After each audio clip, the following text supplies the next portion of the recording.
Hi everyone, Deb Miller. I just wanted to check in with you guys. I know that we really didn't connect on Monday with a video, but that's because we were talking about brochures.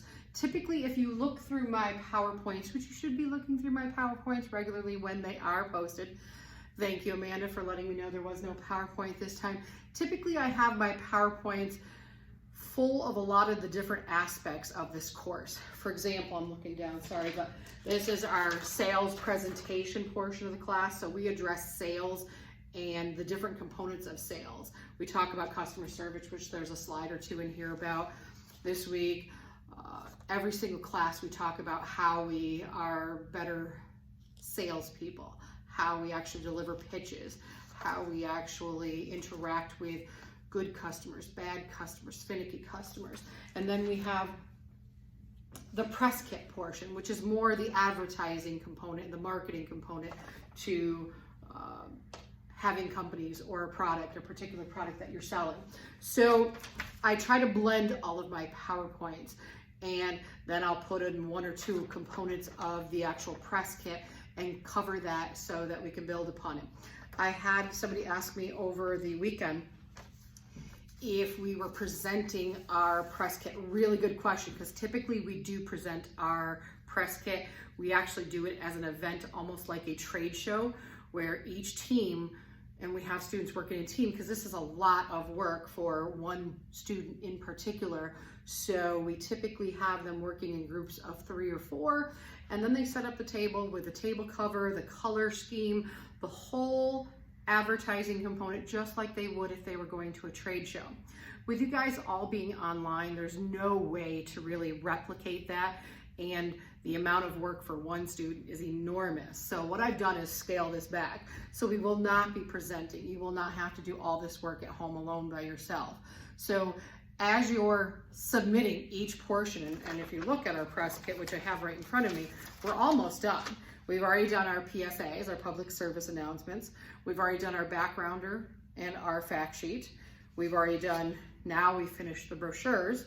Last class, we did a flyer. We're gonna X the poster out, because posters usually are done physically or professionally, because they're larger size flyers, essentially.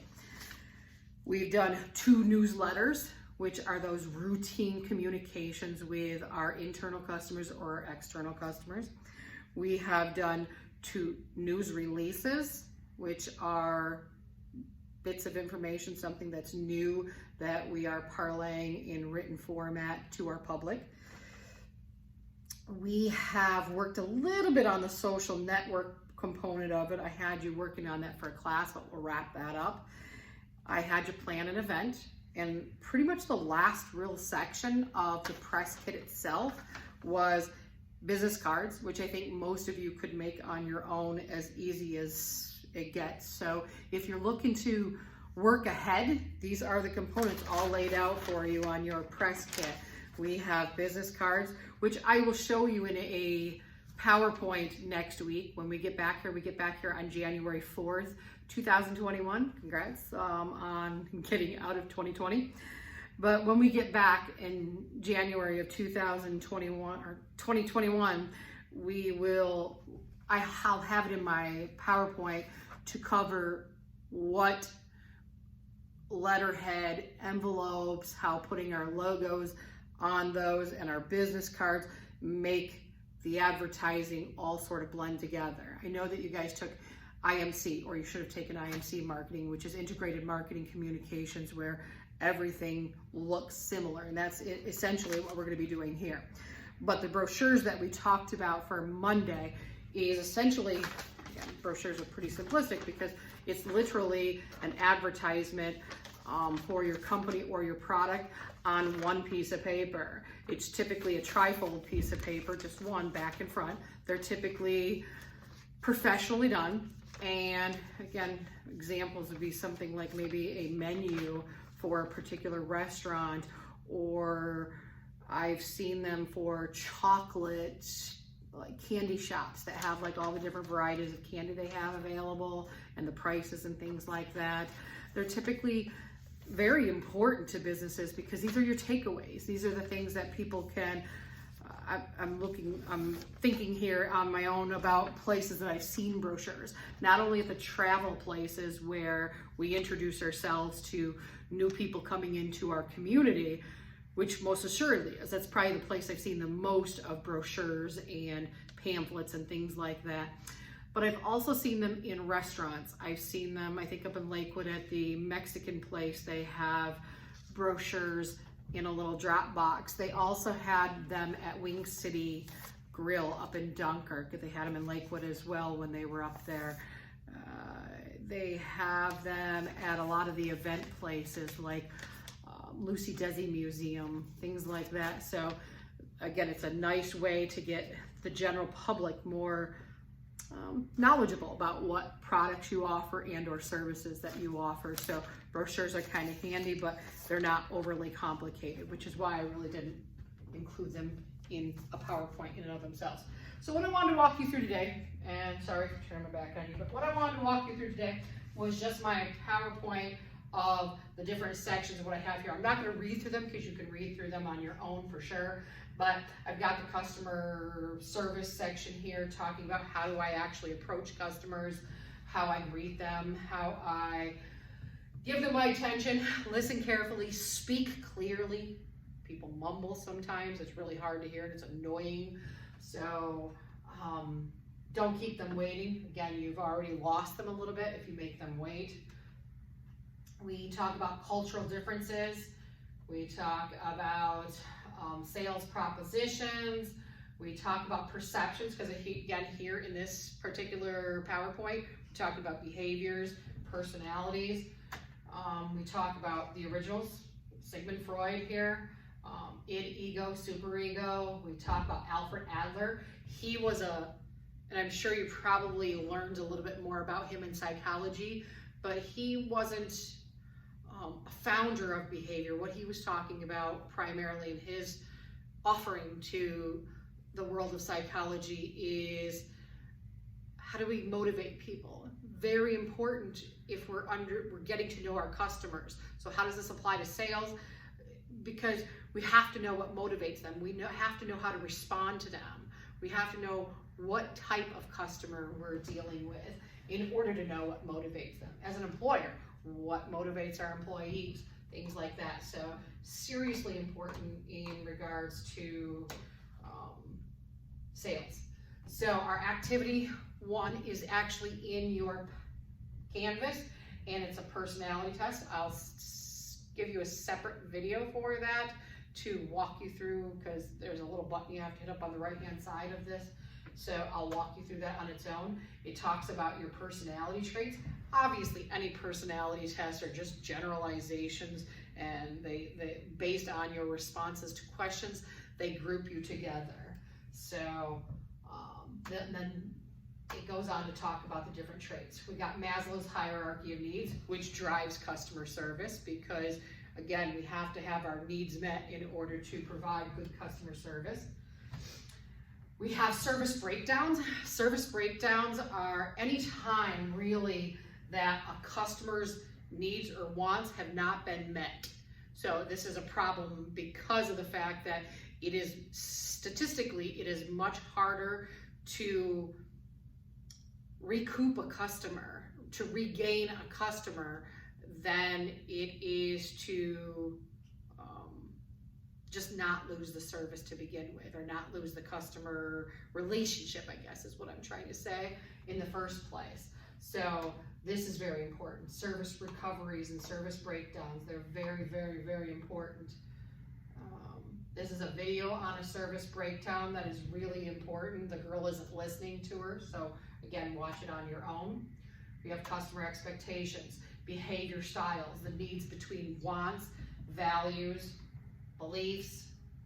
We got difficult customers. Again, in dealing with customer service, we have to know who our customers are. Again, where the motivation comes in. So who are they? We have difficult customers. We have dissatisfied customers. We have domineering customers, indecisive customers, the customers that can't decide what they want to do and inevitably waste a lot of your time. Dissatisfied, angry customers. I've got videos on here displaying each one of those. got comments on rude customers, disgruntled customers, talkative customers, why people leave, pretty much defection, why they actually leave to begin with. I've got working with internal customers. What does that mean? If I am working in a retail operation or a factory operation and I have different sections of the company, and what I do in my particular section, again, my history is manufacturing. So when I worked at Titan X, if I was responsible for packaging materials, my internal customer was probably the shipping department, because they needed me to package up those products and components so that they could ship them out, so that they could do their job. So my job was necessary for them to do their job. That's what an internal customer is. So that's just within your company, your customers that are waiting on you and relying on you and needing you to do a good job. Dissatisfaction, we have problem-solving model. We talk about service recovery. So what happens when we actually do lose a customer or we dissatisfy a customer? So we talk about how we actually get that back. And then the important component here for this particular presentation is we have 9 traits of culture. And they are, again, you can read through them specifically, and I have an actual, I think your discussion question is all tailored around these 9 traits of culture. And this is meaning your culture. So the 9 traits of culture are language, again, the system or words or signs that people use to express thoughts and feelings to each other. History, religious beliefs, food and shelter, education, both formal and informal, security and protection, relationships, creative expression, recreation, what do you do with your free time, and last but not least, political and social organizations. And they do mean political, like Democrats, Republicans, what is our society as a whole, where do you fit in with that whole overall aggregate political climate. But also it's talking about social organizations. So what are the social organizations that you belong to? That would be things like church groups. Maybe you belong to a reading group. You're here for education. That is a social group of sorts. You are here as a student, as a class of 2021, or whenever you're going to graduate. So those are little social groups as well. You might have your work group, and you might have a group that you meet with, both informal and formally, that qualify as social groups as well. So that's it in a nutshell for this one. I'm not going to have you work on any further sales portion, because when we return on Monday, January 4th, we are going to delve into the sales portion. That's what we're going to wrap up, because we only have a week after that before our sales presentations are due.